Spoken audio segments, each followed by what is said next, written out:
शुक्लाम्बरधरं विष्णुं शशिवर्णं चतुर्भुजं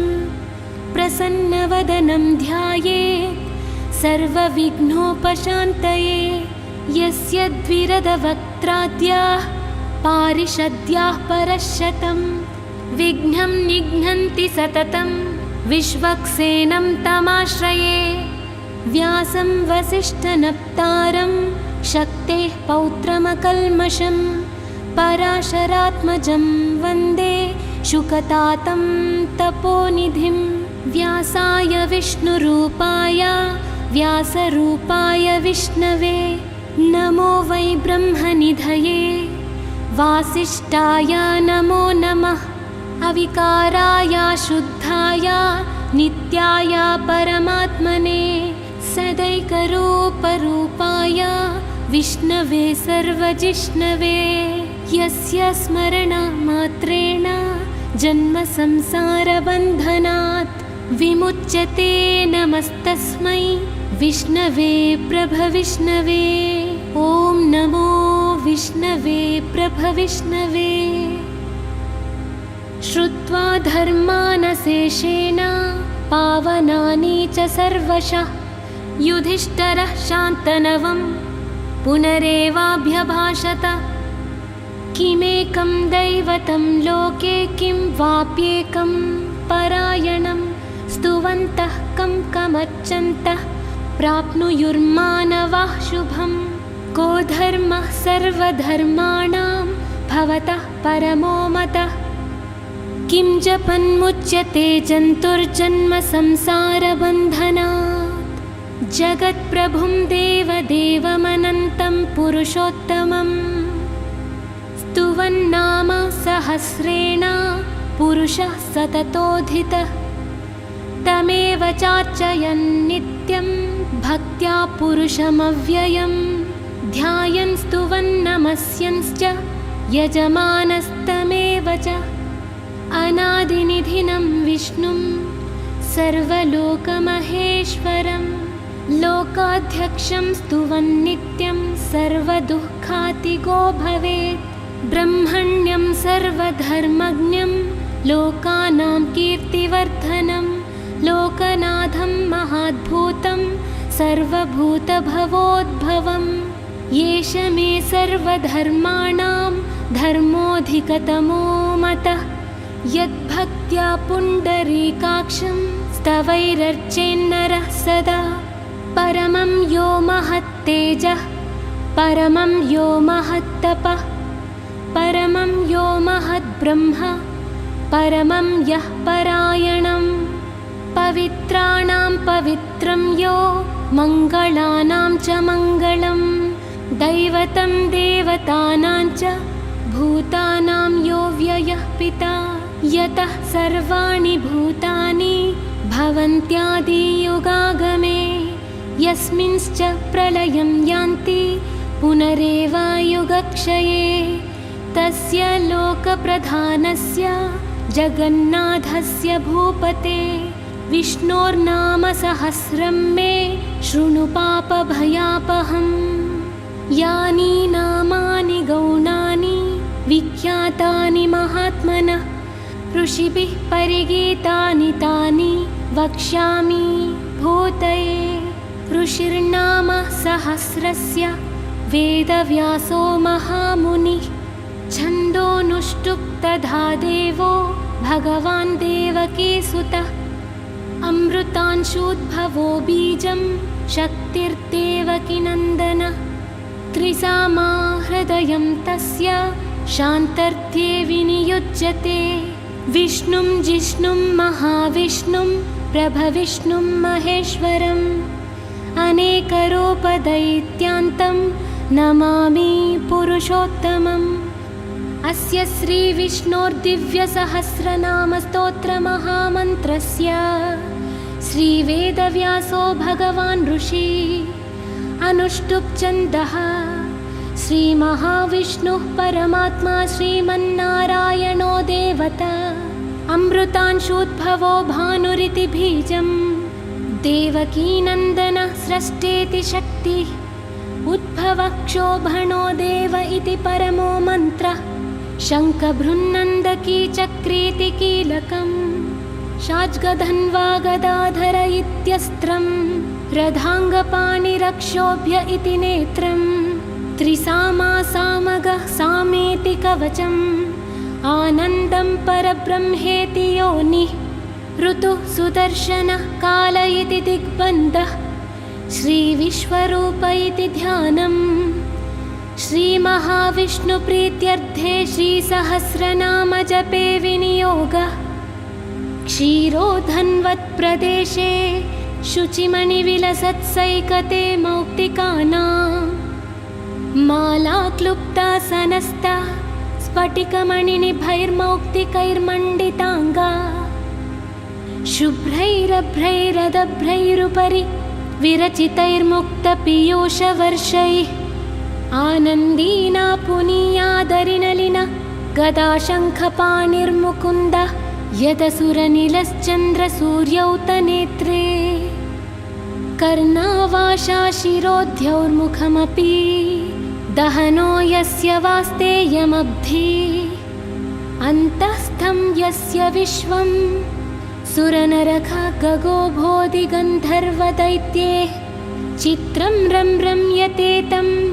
त्रिभुवनपुषं विष्णुमीशं नमामि। ॐ नमो भगवते वासुदेवाय। शान्ताकारं भुजगशयनं पद्मनाभं सुरेशं विश्वाधारं गगनसदृशं मेघवर्णं शुभाङ्गं लक्ष्मीकान्तं कमलनयनं योगिहृद्यानगम्यं वन्दे विष्णुं भवभयहरं सर्वलोकैकनाथं मेघश्यामं पीतकौशेयवासं श्रीवत्साङ्कं कौस्तुभोद्भासिताङ्गं पुण्योपेतं पुण्डरीकायताक्षं विष्णुं वन्दे सर्वलोकैकनाथं। नमः समस्तभूतानामादिभूताय भूभृते अनेकरूपरूपाय विष्णवे प्रभविष्णवे सशङ्खचक्रं सकिरीटकुण्डलं सपीतवस्त्रं सरसीरुहेक्षणं सहारवक्षास्थलशोभिकौस्तुभं नमामि विष्णुं शिरसा चतुर्भुजं छायायां पारिजातस्य हेमसिंहासनोपरि आसीनमम्बुदस्यामा मायताक्षामलङ्कृतं चन्द्राननं चतुर्बाहुं श्रीवत्साङ्कितवक्षसं रुक्मिणी सत्यभामाभ्यां सहितं कृष्णमाश्रये। विश्वं विष्णुर्वषट्कारो भूतभव्यभवत्प्रभो भूतकृद्भूतभृद्भावो भूतात्मा भूतभावना भूतात्मा परमात्मा च मुक्तानां परमागतिः अव्यय पुरुषः साक्षी क्षेत्रज्ञोऽक्षर एव च योगो योगविदां नेता प्रधानपुरुषेश्वरः नारसिंहवपुः श्रीमान् केशवः पुरुषोत्तमः सर्वः शर्वः शिवः स्थाणुर्भूता धीर्निधिरव्ययः सम्भवो भावनो भर्ता प्रभव प्रभुरीश्वरः स्वयंभू शम्भुरादित्याः पुष्कराक्षो महास्वनः अनादिनिधनो धाता विधाता धातुरुत्तमः अप्रमेयो हृषीकेशः पद्मनाभोऽमरप्रभु विश्वकर्मा मनुस्तष्टा स्थविष्टः स्थविरो ध्रुवः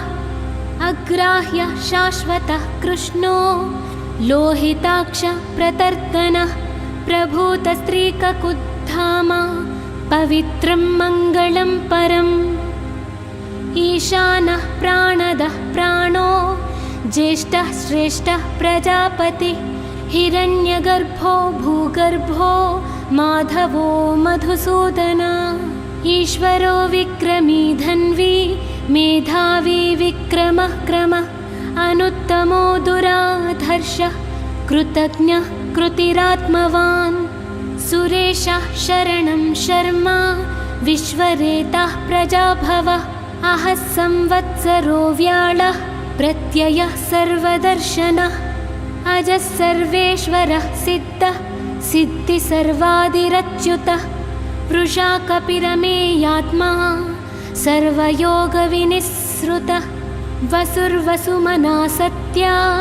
समात्मा संमितः समः अमोघपुण्डरीकाक्षो वृषकर्मा वृषाकृतिः रुद्रो बहुशिरा बभ्रुर्विश्वा योनिःशुचिश्रवा अमृतः शाश्वतः स्थाणुर्वरारोहो महातपाः सर्वगः सर्वविद्भानुः विश्वक्सेनो जनार्दनः वेदो वेदविदव्यङ्गो वेदाङ्गो वेदवित्कविः लोकाध्यक्षः सुराध्यक्षो धर्माध्यक्षः कृतकृतः चतुरात्मा चतुर्व्यूहश्चतुर्धंष्ट्रः चतुर्भुजः भ्राजिष्णुर्भोजनं भोक्ता सहिष्णुर्च गदादिजः अनघो विजयो जेता विश्वयोनिः पुनर्वसु उपेन्द्रो वामनः प्रांशुः अमोघ शुचिरूर्जितः अतीन्द्रः सङ्ग्रहः सर्गो धृतात्मा नियमो यमः वेद्यो वैद्यः सदा योगी वीरः माधवो मधुः अतीन्द्रियो महामायो महोत्साहो महाबलः महाबुद्धिर्महावीर्यो महाशक्तिर्महाद्युतिः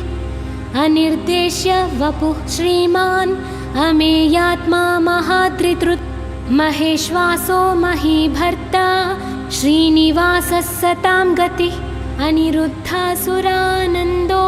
गोविन्दो गोविन्दाम्पतिः परिचिर्तमनोहंसः सुवर्णो भुजगोत्तमः हिरण्यनाभः सुतपाः पद्मनाभः प्रजापतिः अमृत्युः सर्वदृक्सिंहाः सन्धाता सन्धिमान् स्थिरः अजो दुर्मर्शनः शास्ता विश्रुतात्मा सुरारिः गुरुर्गुरुतमो धामा सत्यः सत्यपराक्रमः निमिषो निमिषस्रग्वी वाचस्पतिरुदारधीः अग्रनिर्ग्रामणीः श्रीमान् न्यायो नेता समीरणः सहस्रमूर्धा विश्वात्मा सहस्राक्षः सहस्रपात् आवर्तनो निवृत्तात्मा संवृतः सम्प्रमर्दनः अहः संवर्तको वह्नि रनिलो धरणीधरः सुप्रसादः प्रसन्नात्मा विश्वसृग्विश्वभुग् विभुः सत्कर्ता सत्कृतः साधुर्जहो नारायणो नरः असंख्येयो प्रमेयात्मा विशिष्टः शिष्टकृश्चुचि सिद्धार्थः सिद्धसङ्कल्पः सिद्धिदसिद्धिसाधनः वृषा हि वृषभो विष्णुः वृषपर्वा वृषोदरः वर्धनो वर्धमानश्च विविक्तः श्रुतिसागरः सुभुजो दुर्धरो वाग्मी महेन्द्रो वसुदो वसु नैकरूपो बृहद्रूपः शिपिविष्टः प्रकाशनः ओजस्तेजोद्युतिधरः प्रकाशात्मा प्रतापनः रुद्धस्पष्टाक्षरो मन्त्रः चन्द्राशुर्भास्करद्युतिः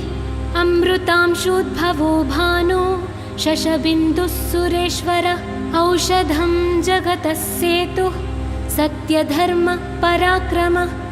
भूतभव्य भवन्नादः पवनः पावनो नलः कामः कामकृत्कान्तः कामः कामप्रदः प्रभुः युगादिकृत्युगावर्तो नैकमायो महाशनः अदृश्यो व्यक्तरूपश्च सहस्रजिदनन्तजित् इष्टो विशिष्टः शिष्टेष्टाः शिखण्डी नहुषो वृषः क्रोधः क्रोधकृत्कर्ता विश्वबाहुर्महीधरः अच्युतः प्रतितः प्राणः प्राणदो वासवानुजः अपान्निधिरधिष्ठाना मप्रमत्तः प्रतिष्ठितः स्कन्दस्कन्दधरो धुर्यो वरदो वायुवाहनः वासुदेवो बृहद्भानो रादिदेवः पुरन्दरः अशोकस्तारणस्तारः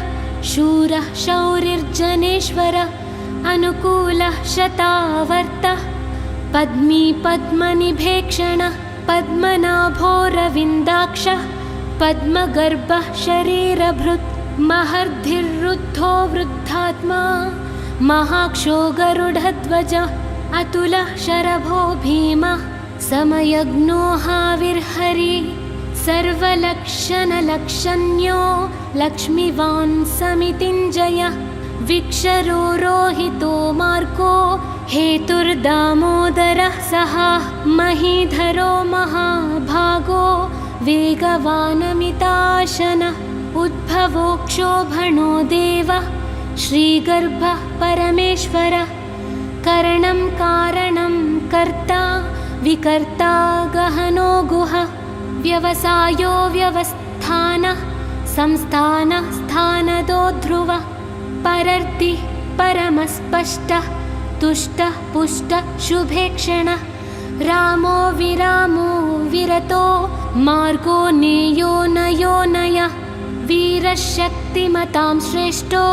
धर्मो धर्मविदुत्तमः वैकुण्ठपुरुषः प्राणः प्राणदः प्रणमः पृदुः हिरण्यगर्भः शत्रुघ्नो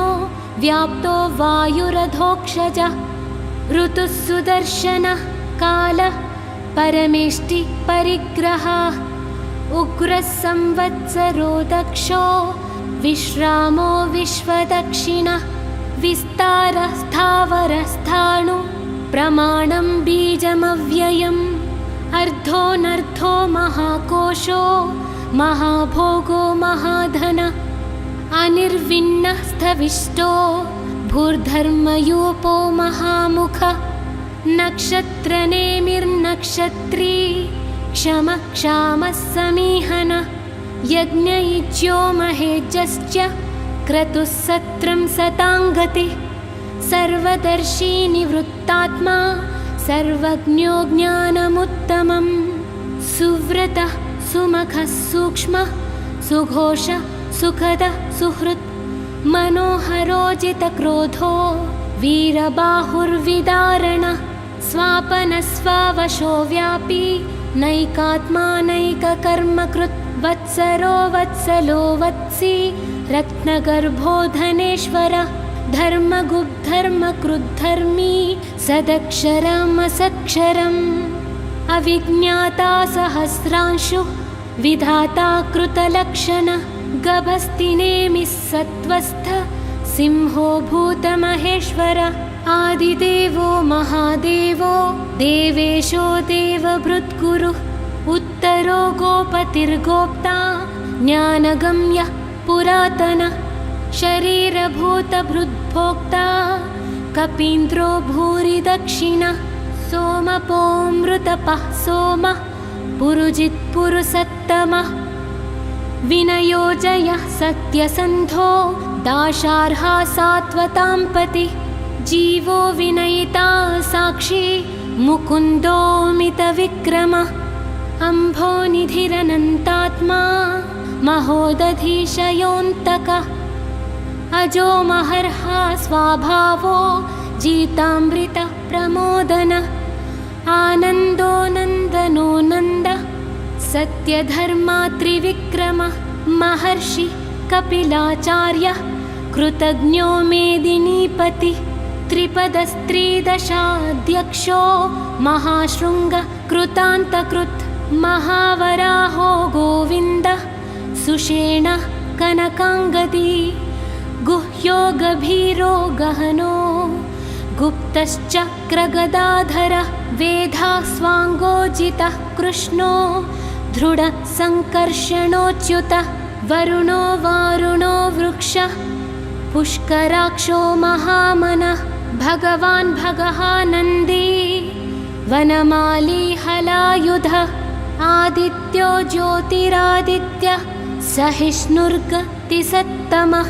सुधन्वाखण्डपरशुर्धारुणो द्रविणप्रद दिवि स्पृक् सर्वदृग्व्यासो वाचस्पतिरयो निज त्रिसामासामगः साम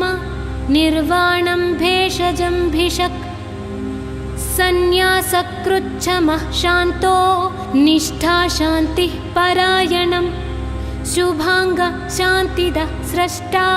कुमदः कुवलेशयः गोहितो गोपतिर्गोप्ता वृषभाक्षो वृषप्रियः अनिवर्ती निवृत्तात्मा संक्षेप्ता क्षेमकृच्चिवः श्रीवत्सवक्षा श्रीवासः श्रीपति श्रीमतांवरः श्रीदः श्रीशः श्रीनिवासः श्रीनिधि श्रीविभावनः श्रीधर श्रीकर श्रेयः श्रीमान् लोकत्रयाश्रयः स्वक्षः स्वङ्गः शतानन्दो नन्दिर्ज्योतिर्गणेश्वरः विजितात्मा विधेयात्मा सत्कीर्तिश्चिन्न संशयः उदीर्ण सर्वतश्चक्षु रनीशं शाश्वतस्थिरः भूषयो भूषणो भूतिरशोकः शोकनाशनः अर्चिष्मानर्चितः कुम्भो विशुद्धात्मा विशोधनः अनिरुद्धो प्रतिरधः प्रद्युम्नोमितविक्रमः कालनेमिनिः शौरी शूरः शूरजनेश्वरः त्रिलोकात्मा त्रिलोकेशः केशवः केशिहा हरि कामदेवः कामपालः कामीकान्तः कृतागमः अनिर्देश्य वपुर्विष्णुः वीरोऽनन्तो धनञ्जयः ब्रह्मण्यो ब्रह्मकृद्ब्रह्मा ब्रह्मा ब्रह्मा विवर्धनः ब्रह्माविद्ब्राह्मणो ब्रह्मी ब्रह्मज्ञो ब्राह्मणप्रियः महाक्रमो महाकर्मा महातेजा महोरगः महाक्रतुर्महायज्वा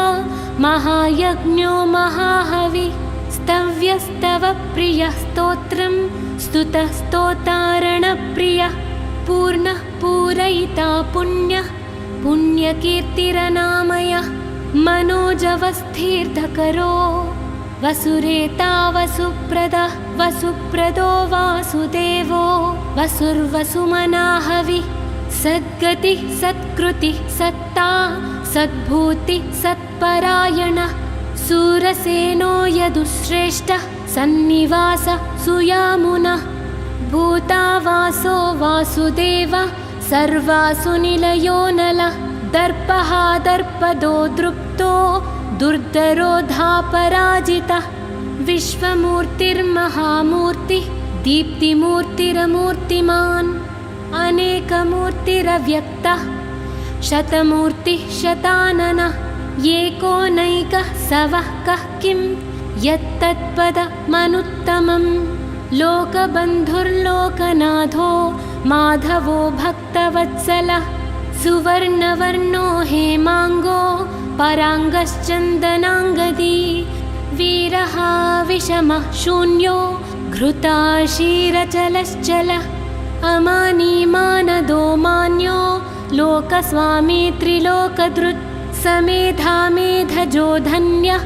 सत्यमेधाधराधरः तेजो वृषोद्युतिधरः सर्वशस्त्रभृतांवरः प्रग्रहो निग्रहो व्यग्रो नैकशृङ्गो गदाग्रजः चतुर्मूर्तिश्चतुर्बाहुश्चतुर्व्यूहश्चतुर्गतिः चतुरात्मा चतुर्भावश्चतुर्वेदविदेकपात् समावर्तो निवृत्तात्मा दुर्जयो दुरतिक्रमः दुर्लभो दुर्गमो दुर्गो दुरावासो दुरारिहा शुभांगो लोकसारङ्गः सुतन्तुस्तन्तुवर्धनः इन्द्रकर्मा महाकर्मा कृतकर्मा कृतागमः उद्भवः सुन्दरः सुन्दो रत्ननाभः सुलोचनः अर्को वाजसनि शृङ्गी जयन्तः सर्वविजयी सुवर्णबिन्दुरक्षोभ्यः सर्ववागीश्वरेश्वरः महाहृदो महागर्तो महाभूतो महानिधिः कुमुदः कुन्दरः कुन्दः पर्जन्यः पवनोऽनिलः अमृताशोऽमृतवपुः सर्वज्ञः सर्वतोमुखः सुलभः सुव्रतः सिद्धः शत्रुजिच्चत्रुतापनः न्यग्रोधोदुम्बरोऽश्वत्थः चाणूरान्ध्रनिषूदनः सहस्रार्चिः सप्तजिह्वाः सप्तैधाः सप्तवाहनः अमूर्तिरनघोचिन्त्यो भयकृद्भयनाशनः अणुर्बृहत्कृशः स्थूलो गुणभृन्निर्गुणो महान् अधृतः स्वधृतः स्वास्य प्राग्वंशो वंशवर्धनः भारभृत्कथितो योगी योगीशः सर्वकामदः अश्रमः श्रवणः क्षामः सुवर्णो वायुवाहनः धनुर्धरो धनुर्वेदो दण्डो दमयितादमः अपराजितः सर्वसहो नियन्ता नियमो यमः सत्त्ववान् सात्विकः सत्यः सत्यधर्मपरायणः अभिप्रायः प्रियार्होर्हः प्रियकृत्प्रीतिवर्धनः विहाय सगतिर्ज्योतिः सुरुचिर्हुतभुग्विभुः रविर्विरोचनः सूर्यः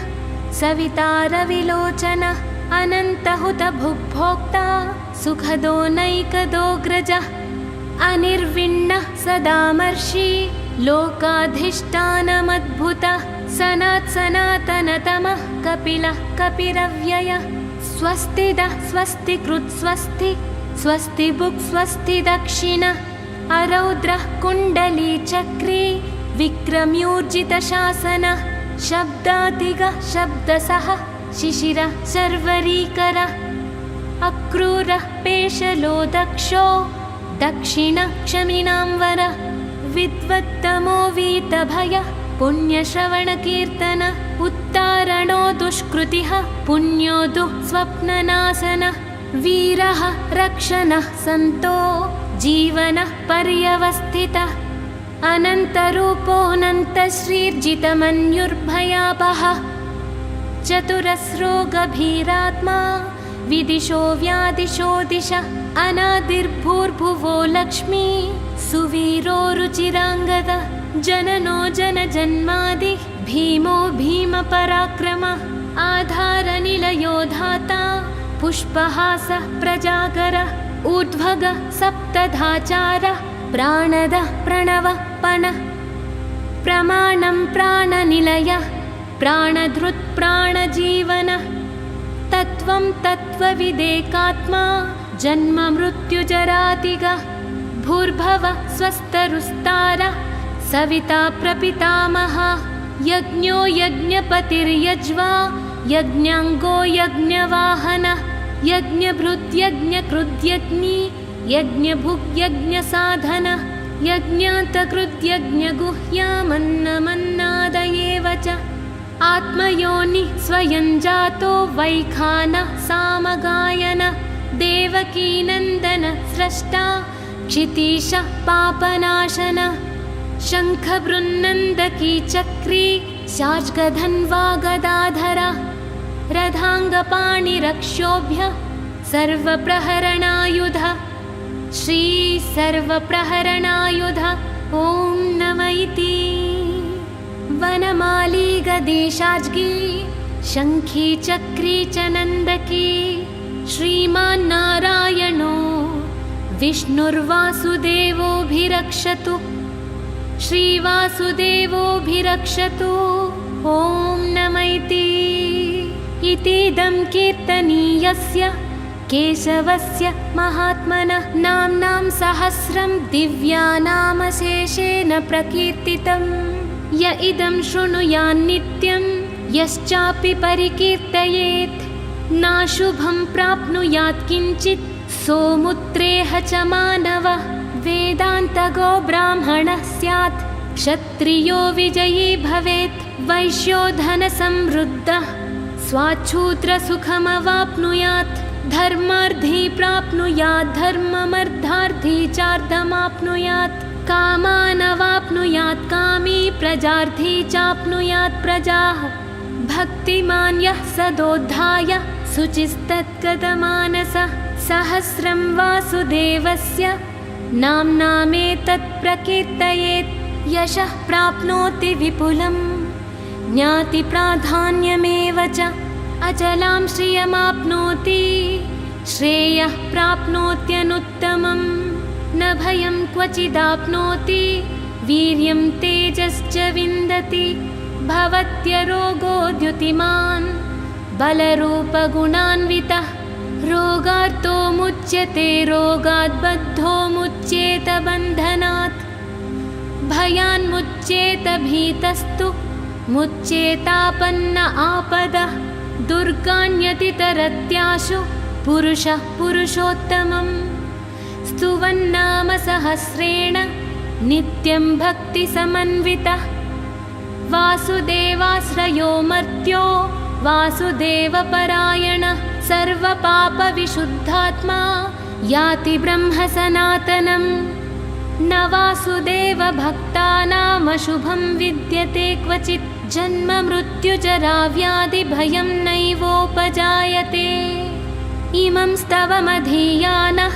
श्रद्धाभक्तिसमन्वितः युज्येतात्मसुखक्षान्ति श्रीधृतिस्मृतिकीर्तिभिः न क्रोधो न च मात्सर्यं न लोभो नाशुभामतिः भवन्ति कृतपुण्यानां भक्तानां पुरुषोत्तमे द्यौ सचन्द्रार्कनक्षत्रा खं दिशो भूर्महोदधिः वासुदेवस्य वीर्येण विद्रुतानि महात्मनः ससुरासुरगन्धर्वं सयक्षोरगराक्षसं जगद्वशे वर्ततेदं कृष्णस्य सचराचरम् इन्द्रियाणि मनोबुद्धि सत्वं तेजो बलं धृतिः वासुदेवात्मकान्याहुः क्षेत्रं क्षेत्रज्ञ एव च सर्वागमानामाचारः प्रथमं परिकल्पितः आचारप्रथमो धर्मो धर्मस्य प्रभुरच्युतः ऋषयः पितरो देवा महाभूतानि धातवः जङ्गमाजङ्गमं चेदं जगन्नारायणोद्भवं योगज्ञानं तथा साङ्ख्यं विद्याः शिल्पादिकर्म च वेदाः शास्त्राणि विज्ञानमेतत्सर्वं जनार्दनात् एको विष्णुर्महद्भूतं हृदग्भूतान्यनेकशः त्रीन् लोकान् व्याप्य भूतात्मा भुङ्क्ते विश्वभुगव्ययः इमं स्तवं भगवतो विष्णोर्व्यासेन कीर्तितं पठेद्य इच्छेत् पुरुषः श्रेयः प्राप्तुं सुखानि च विश्वेश्वरमजं देवं जगतः प्रभवाप्ययं भजन्ति ये पुष्कराक्षं न ते यान्ति पराभवम् ॐ नम इति पद्मपत्रविशालाक्ष पद्मनाभसुरोत्तम भक्तानामनुरक्तानां त्राता भवजनार्दन यो मां नाम सहस्रेण